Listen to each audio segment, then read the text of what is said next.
Hello guys, welcome to another episode on Talks with Ido Evergreen.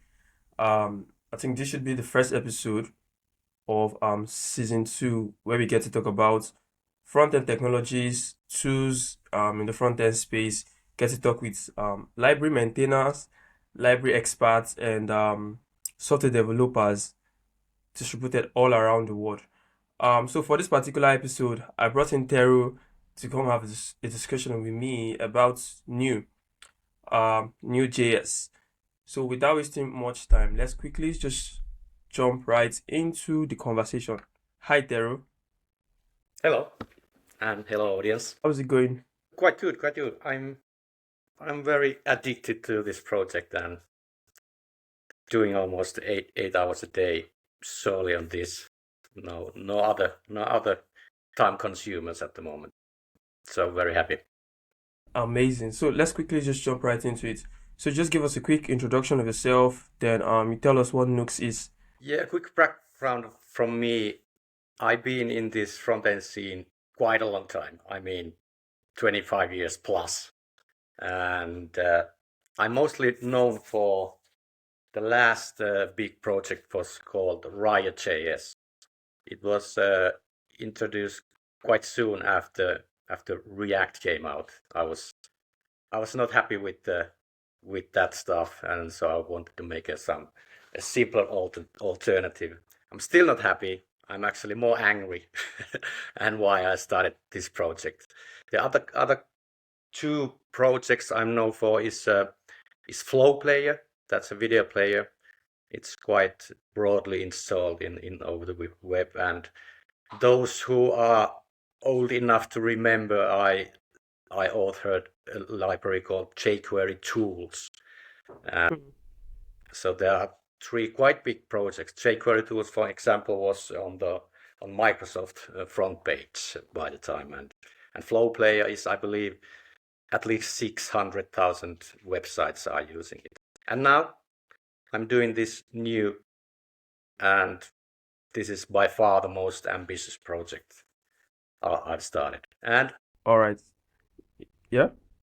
talking about new and why new and why I started it, I briefly just mentioned that the situation in front end is not, it's by far in the simplicity levels I want it to be.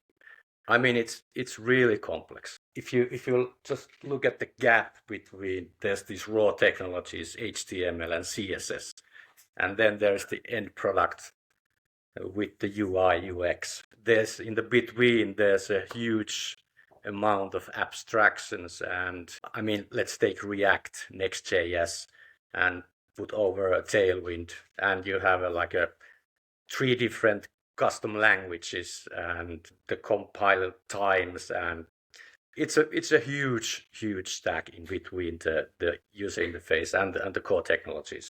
So basically that's because I've always wanted to build this the perfect website for myself, and so I have to start from the very beginning, and I'm about half the journey right now to really come up with the ultimate website, doing with the most simplest way and most thinnest layer between the raw technology standards and the UI. All right. All right. Cool. That's the basics.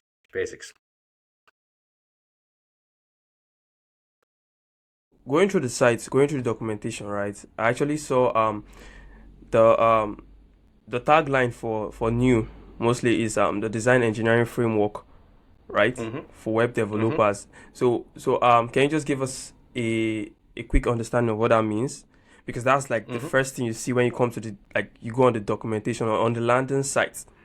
So can you Mm-hmm. just give us a quick introduction of what that really means before we quickly jump right into it? Yeah. So yeah, I know it's kind of a probably should be something different, the headline at the Mm-hmm. moment. Okay. And but what I really mean is that it's uh it's really CSS, because that's that's really a powerful tool, and the current frameworks are doing pretty good job at hiding the power of CSS. And the biggest culprit of hiding things is Tailwind. And it kind of blocks you from doing design systems yourself and being lightweight, and you have to learn a syntax which is Tailwind specific. And most importantly, it's essentially inline styling. You take an element and make the styling inline in the element, and that's really against the philosophies and how design actually works. If you go back to like let's say Mies van der Rohe or famous designers like Dieter Rams, or they all talk about form follows function and stuff like these have to be separate. First you think about the function and then stamp it with the design, and you could like switch those designs and take modules from there and there, and yeah, so it's might feel like a stretch saying design engineering framework, but it will come all into light after I finish my next project, which is the templates. But right now, you before the templates, you could probably imagine the title like the standard based stack, or the most minimalistic stack you can find for front-end development. But yeah, it unleashes the power of CSS. That's the idea. Okay, cool. So now, just to think about it, right? What makes it unique, right? What makes it different from other framework out there? I think you've actually mentioned a point of different points, right? Where you kind of got the idea to build out something different and try to simplify the web for the next generation of web technologies or web developers. So what makes it actually unique on your, like, from your own perspective, what makes it unique? I would say two things. The first is the development experience and the sheer speed what you get. When you build your website, let's say it has 100 pages. In Next.js, it takes seconds, even minutes.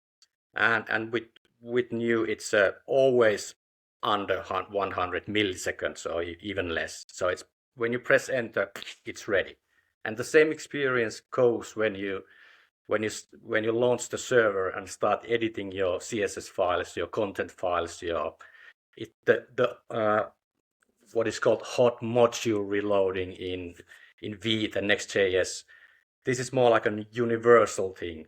If you edit your markdown file, it will diff and patch instantly what you have in the browser. And same with CSS files and data files, and even with the HTML-based islands, like reactive components in there. And yeah, it's the development experience.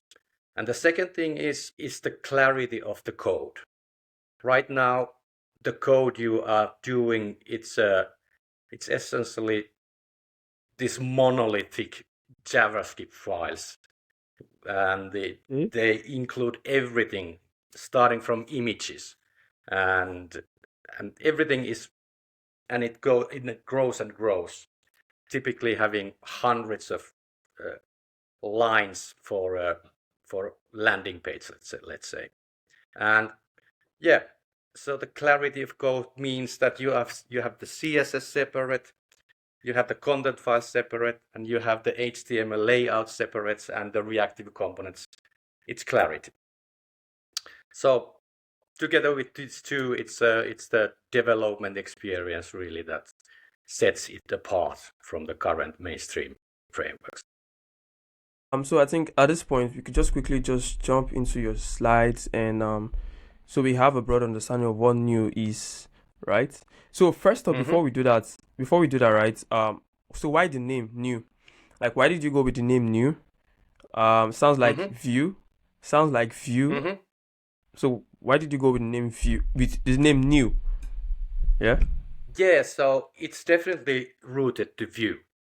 There is this HTML-based language similar to Vue has. You have this the same kind of syntax. You have the colon, dot, and property name, and yeah, it comes from there because I really prefer to do layouts with HTML and not JavaScript and not the JSX syntax, and it started slowly from there, and now it's been growing and growing to become a Next.js. So it's rooted. The name is rooted to Vue, but yeah, it's I like the name. It's catchy and it's catchy, very catchy. that's where it Yeah. comes. Yeah, cool. So so let's just jump right into the slides you have for us. Yeah. Oh, right. Can you see this? Yes, I can see it. All right. So I'll go to full screen. So yeah, these are the slides that actually are presented today in this JavaScript conference in New York, and so it's just by accident I'm doing it at the same time with you. But yeah, the structure here is that the reason for Nue I briefly mentioned already, but the tooling is faster, the code is clearer, and the end result is also better. And here I will tell you why. And yeah, so first, for comparison, there is a very similar blog made with Next.js. You can find it from the Next.js website, and also the Nue blog is also available as the tutorial website with Nue.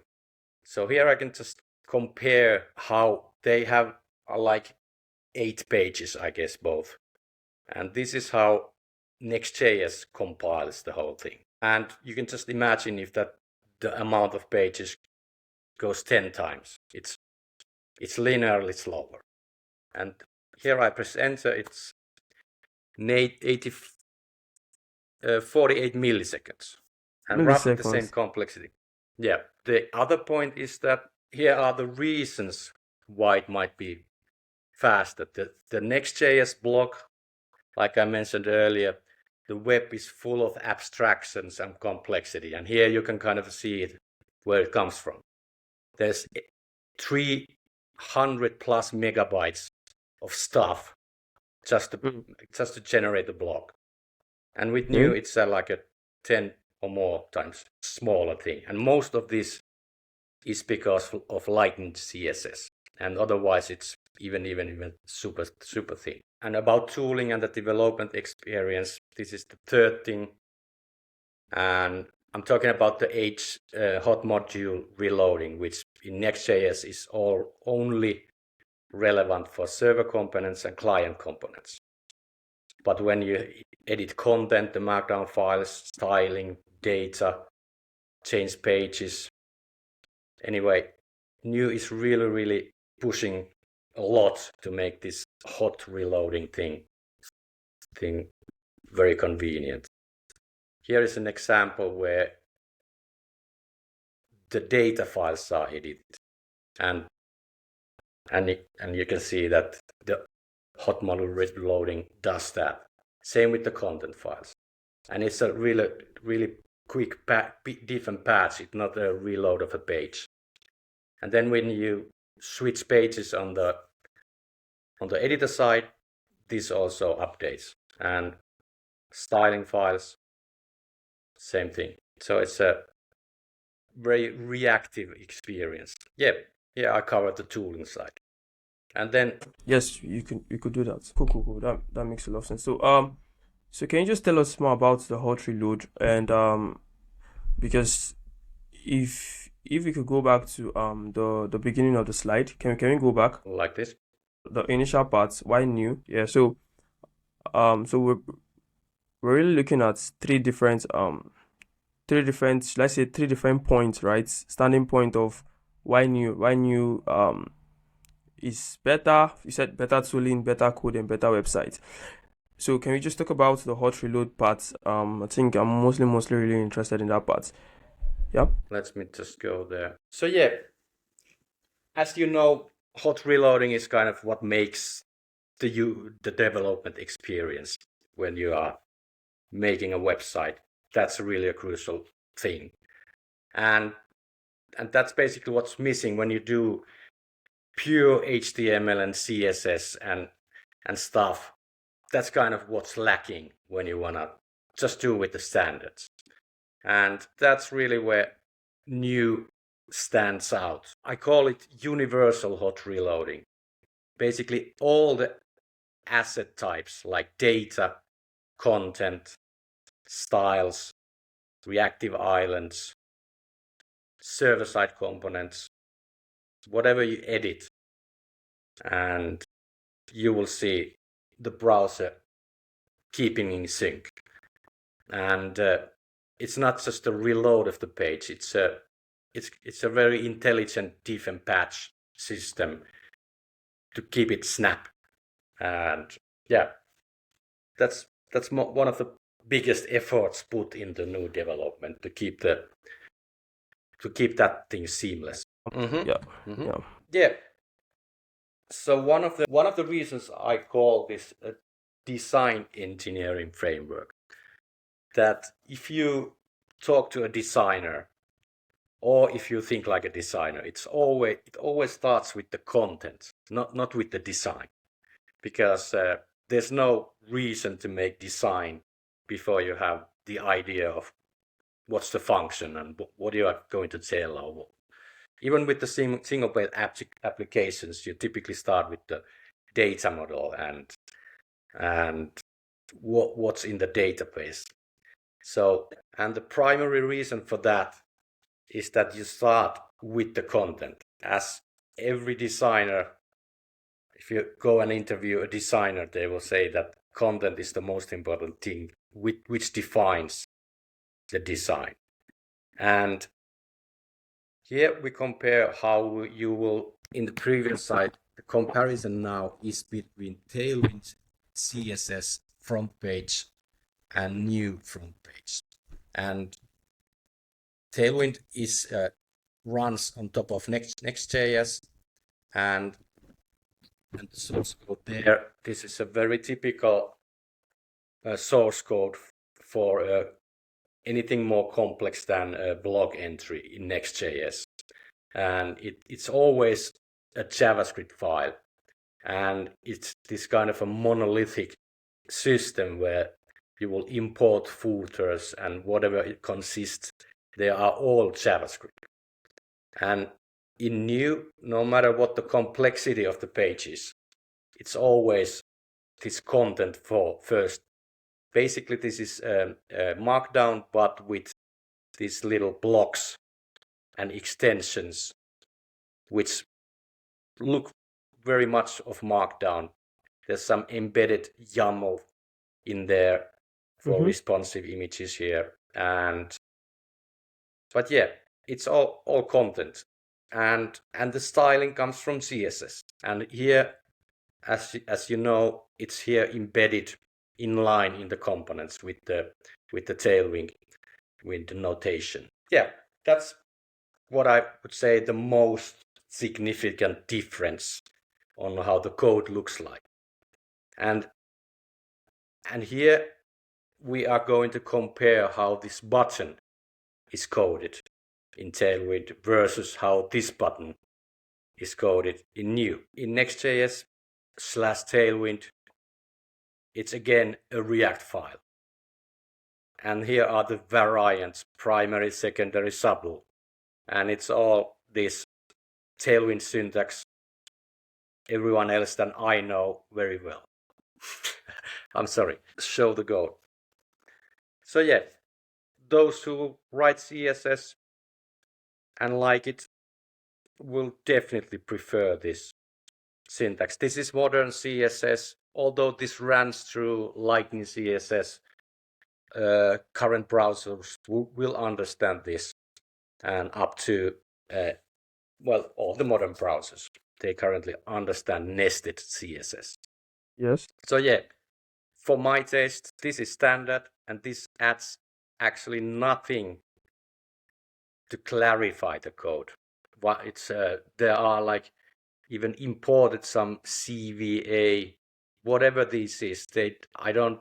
For me, it doesn't belong to how styling is supposed to work in the internet. And finally, I just give a quick glimpse how the code differentiates between Next.js and Nue as a whole.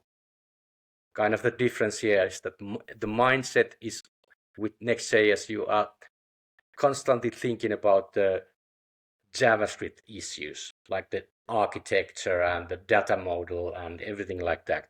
And in Nue, you are basically thinking about semantic CSS, semantic HTML, and that's about it. Those two.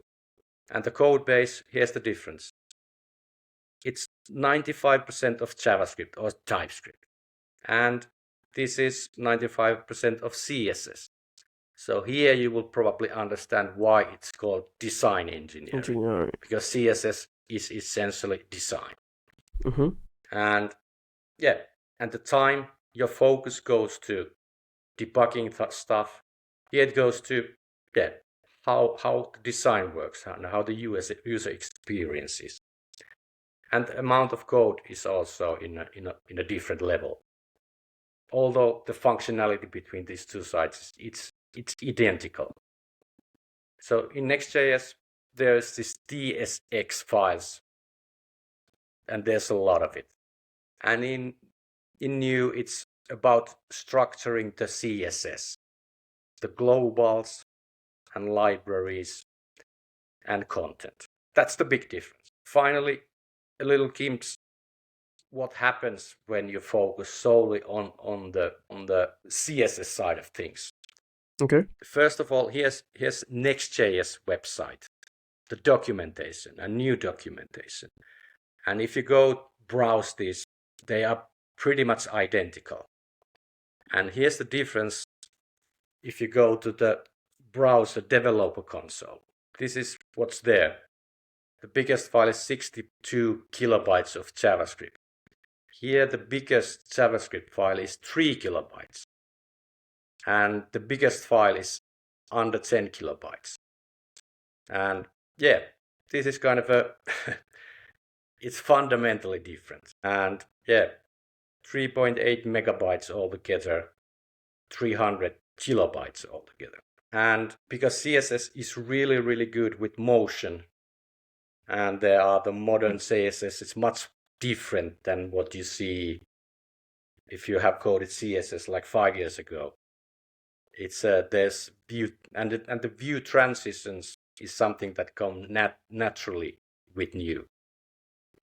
So that stuff is really easy to do with Nue. Okay, so sorry for interrupting, but like so what you're saying is it's Nue, right? You have better motion control over your CSS, and I think you just mentioned right now we have view transition, like it comes inbuilt, correct? So view transitions is like when you click here, like click back and click forward. That's not a real page swift.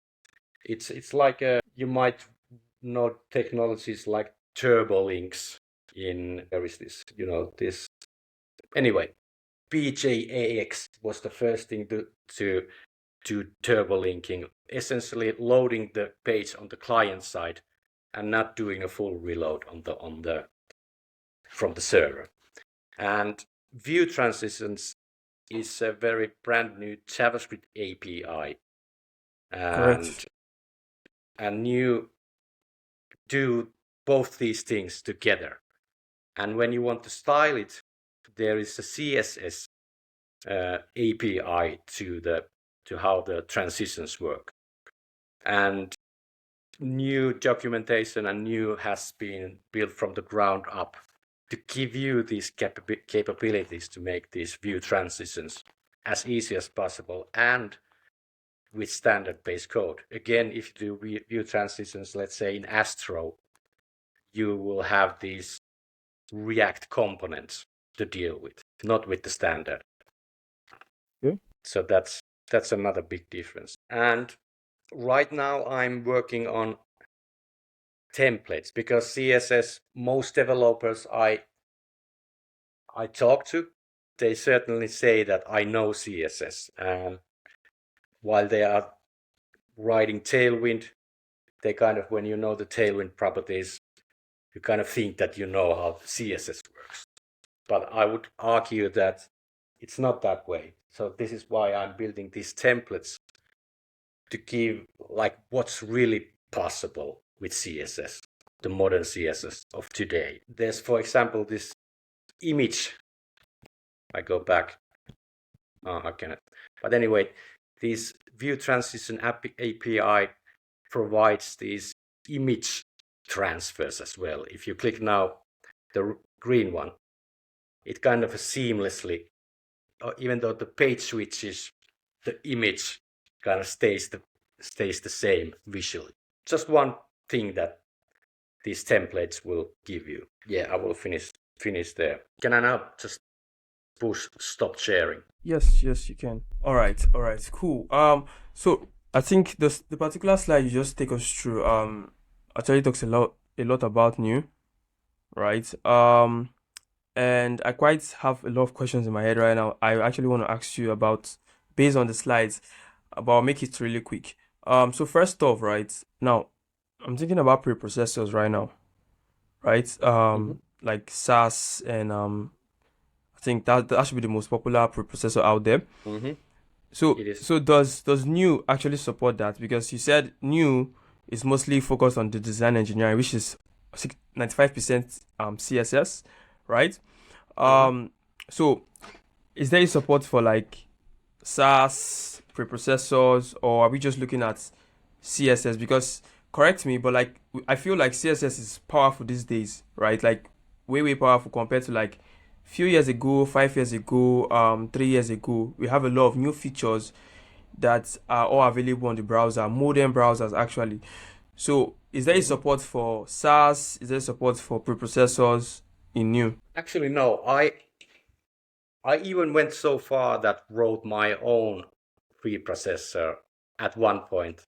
But right before I went on to release it, I started thinking that the vanilla CSS pre-processed with Lightning CSS. I'm not sure if you're familiar with Lightning CSS, but it's a Yes, I know. preprocessor.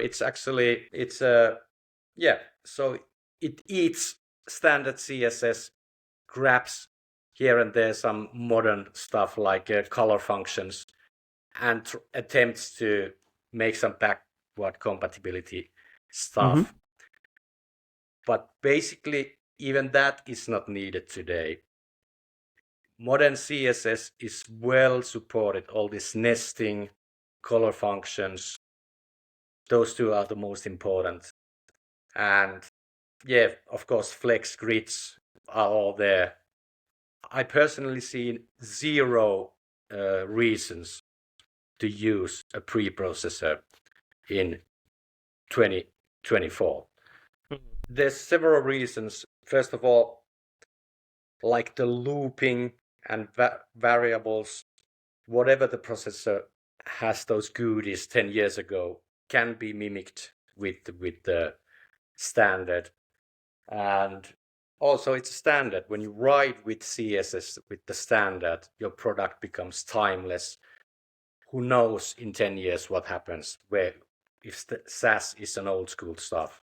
And Tailwind, I believe it's even more vulnerable to what happens in the future, because inline styling is so limiting. So yeah, All right. that's it. News philosophy is really attempting to work as close as possible to standards. Hence, Yes. there's no CSS preprocessor. All right, cool. Yeah. I think that makes a lot of sense because preprocessor, like you said, they try to it's actually like a different language on its own, right? With polyfills trying to support previous versions of should I say previous browser versions. But like these days, CSS is very capable. Like there's a lot of new features, a lot of new things that we need preprocessors like few years ago, but they are all available in your CSS, your vanilla CSS. All right, cool. So Exactly. one more point I just want to talk about Nue. So how does Nue actually handle SEO, which is a very, very important aspect when it comes to web development or putting out like a landing or building out sites. So how does it work with search engine optimization? Yeah, so first of all, you have equal amount of control to your HTML because you can do layouts and do it yourself.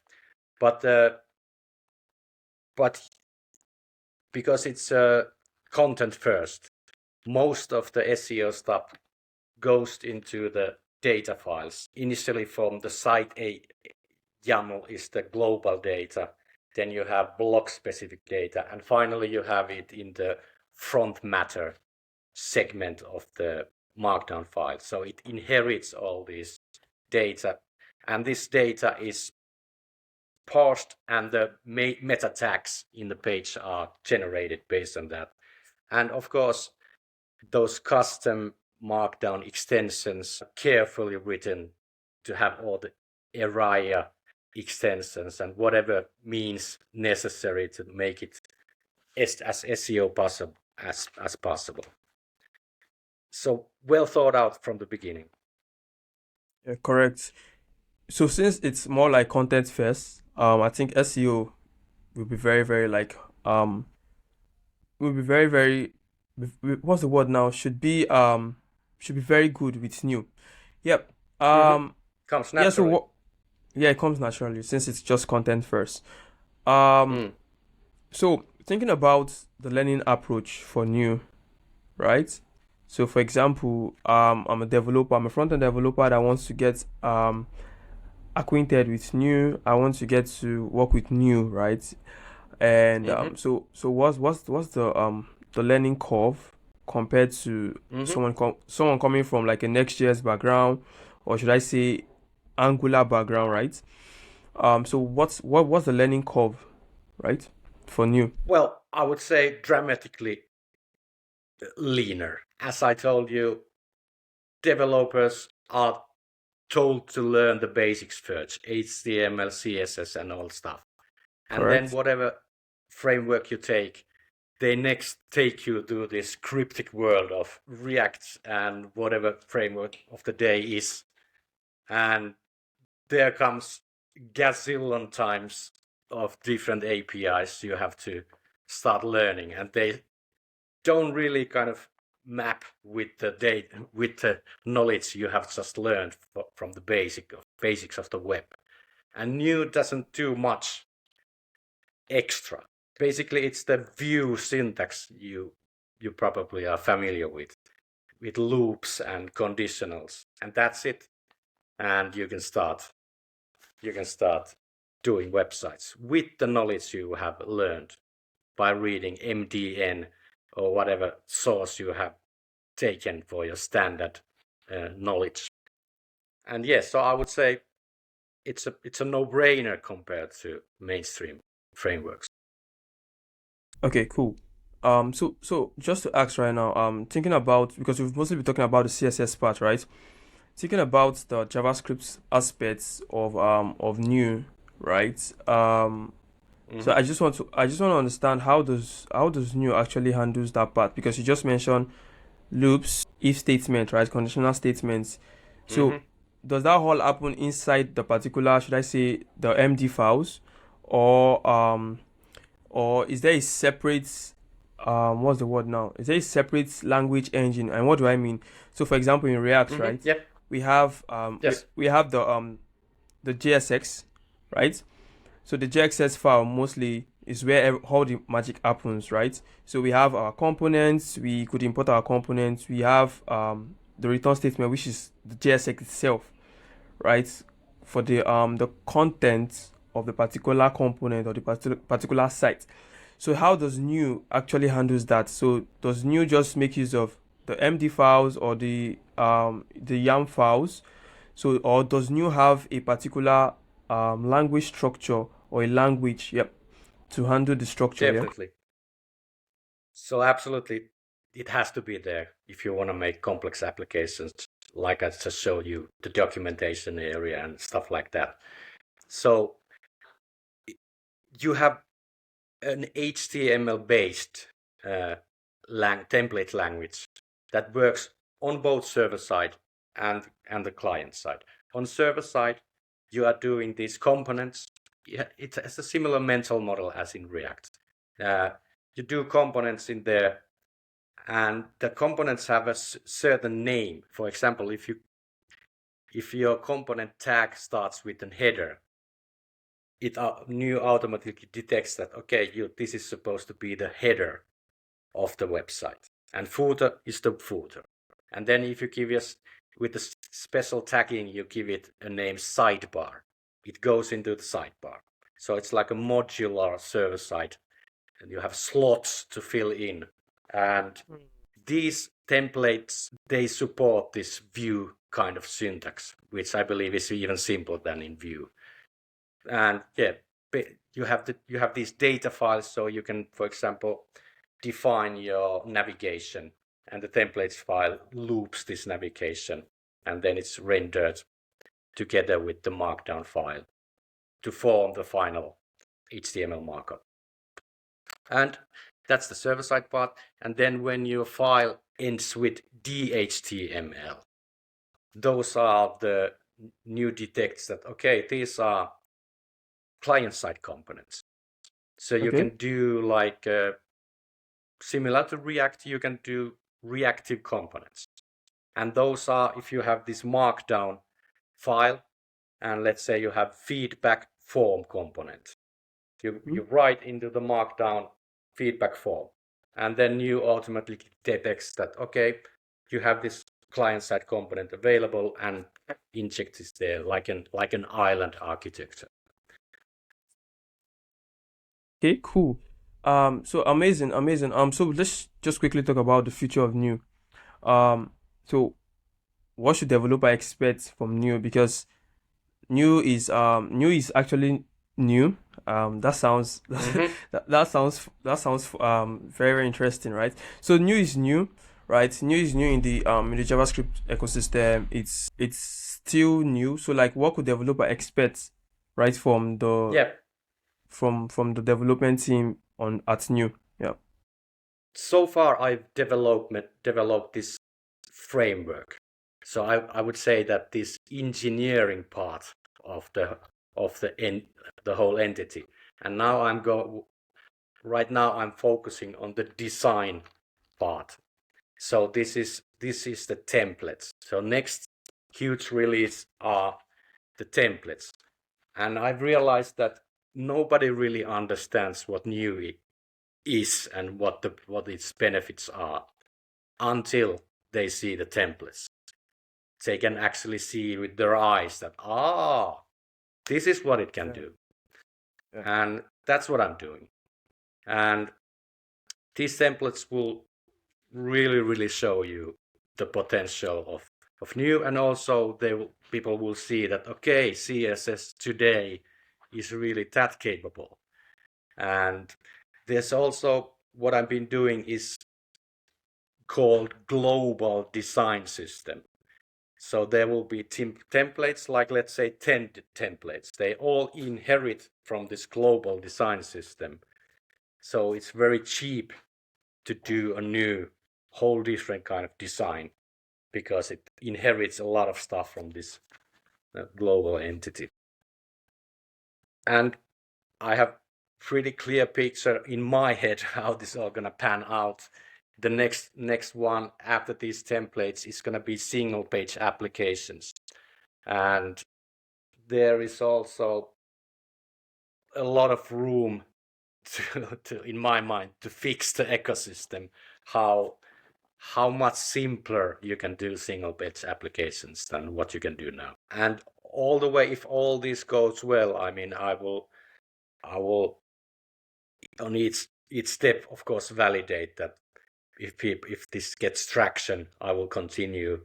And if after single page applications I have won enough developers Okay. get excited about new, I will continue with all the way to the services and cloud stuff. So eventually this could be a new Vercel, or basically Vercel is the I mean Next.js. That's what I'm talking about. The Huh. Next.js is the ultimate goal. Yeah, cool. That's really an amazing future plan. And I think new has the potentials to be the next years. Definitely has the potential because it kind of simplifies a whole lot of structures, a lot of takes us a step back, right? While building Mm-hmm. applications. Yep. So so just thinking about it. So what are the plans for you're gonna keep this open source, right? Mm-hmm. You're gonna keep new open source. Yeah, cool. So what are the plans for open source contributions? I have some plans with the templates to get to that some of the templates are paid. So that's gonna be my way of getting back and perhaps hire a full-time developer by my side and give him or her money for that. And it's kind of a similar model that Tailwind has, with CSS is open source and the UI part is commercial. Okay. So with the templates, I have similar model in mind, but all the engineering stuff and the framework will be with MIT licensed. Okay, cool. So open source contributors could contribute to this project. They could submit pull requests, right? They could look at the Mm-hmm. issues. All right, cool. So, okay, that's really amazing. So, I think for people listening to this particular episode, if you're interested in contributing to New, because New is the new framework in the JS block. If you're looking to contribute, you could check out the documentation. I'm gonna leave a link to the documentation in this particular episode description for you guys to check it out. Um yeah, so I think we've talked about a lot of things about New. We've touched a lot of things about New, and I'm really excited for this particular framework in the ecosystem right now. And mostly because of how it's kind of focused more on the design engineering principles, which is user experience for me. Like when I hear design engineering, I'm just hearing user experience. I'm hearing user experience. I'm hearing getting the best user experience for your application, which is the best option, right? When building out product out there for users. All right, so cool. So I think we've really touched everything I want to talk about in this episode about New. Yeah, I think that should just be it. So we've talked about the future expectations of what we the developers could expect from New. We've talked about what New is. We've talked about how you feel like New is gonna like be the next JS. We've talked about the learning curve. We talked about how easy it is, right? With just your web standard or web basics, right? You could pick up New because it's just JavaScript, HTML, and CSS. You don't need any other knowledge to write New. Yeah, we've talked about all those stuff, and this has really been an amazing episode. Thank you, Tero, for taking our time to do this. I really appreciate. Yeah, so I think we've come to the end of this particular episode. So if you still stick on to this moment, I really appreciate you staying up, looking out for the next episode, and thank you for doing this with us. Thank you, Tero. See you around. Thank you. See you around. Cheers.